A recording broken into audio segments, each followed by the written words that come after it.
Monitor ആക്കിയത് എന്തിനാണെന്ന് അറിയാമോ? വികൃതി കാണിക്കാതിരിക്കാനല്ല, വികൃതി കാണിക്കുന്നവരെ പിടിച്ചു തരാൻ. ഒരു കാര്യം മനസ്സിലാക്കിക്കോളൂ, കുട്ടിയെ ജീവനോടെയോ അല്ലാതെയോ പിടിച്ചു കൊടുക്കുന്നവർക്ക് 1000 വെള്ളിയാണ് പ്രിൻസിപ്പൽ ഇനാം ഡിക്ലെയർ ചെയ്തിരിക്കുന്നത്. You have to be very careful. അല്പം ഒന്ന് ശ്രമിച്ചാൽ രവിക്ക് സ്കൂളിലെ ബെസ്റ്റ് സ്റ്റുഡന്റുള്ള മെഡൽ വാങ്ങിക്കാം. ഞാൻ വാങ്ങിപ്പിക്കാം. ഉഴപ്പണം എന്നുള്ളവർക്ക് ജീവിതം മുഴുവൻ ഉഴപ്പാൻ നേരമുണ്ട്. പഠിക്കാൻ ആകെ ഈ ഒരു ഇത്തിരി നേരമേ ഉള്ളൂ. പറഞ്ഞത് ഓർമ്മയുണ്ടല്ലോ.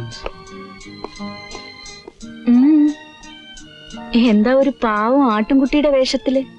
ശരിക്കും ആ കുട്ടി പാവമാ ഡേസി. ശ്രദ്ധിക്കാൻ ഒരാളുണ്ടെന്ന് വന്നാൽ അവൻ കാര്യമായിട്ട് ഇംപ്രൂവ് ചെയ്യുന്ന എന്റെ വിശ്വാസം. എന്താ ആ കുരിശെടുക്കാൻ തീരുമാനിച്ചിരിക്കുക? എന്താ എടുത്താല്? ഒരു ചലഞ്ചായിട്ട് എടുക്കാണോ? ചാലഞ്ചൊന്നും അല്ല. അമ്മയില്ലാത്തൊരു കുട്ടിക്ക് അമ്മയുടെ സ്ഥാനത്ത് ഒരാളെ കാണാൻ കഴിഞ്ഞാൽ അത് ചിലപ്പോ തീരെ പ്രതീക്ഷിക്കാത്ത റിസൾട്ട്സ് ഉണ്ടാക്കിയെന്നിരിക്കും. അതേ ഞാൻ ട്രൈ ചെയ്യുന്നുള്ളൂ.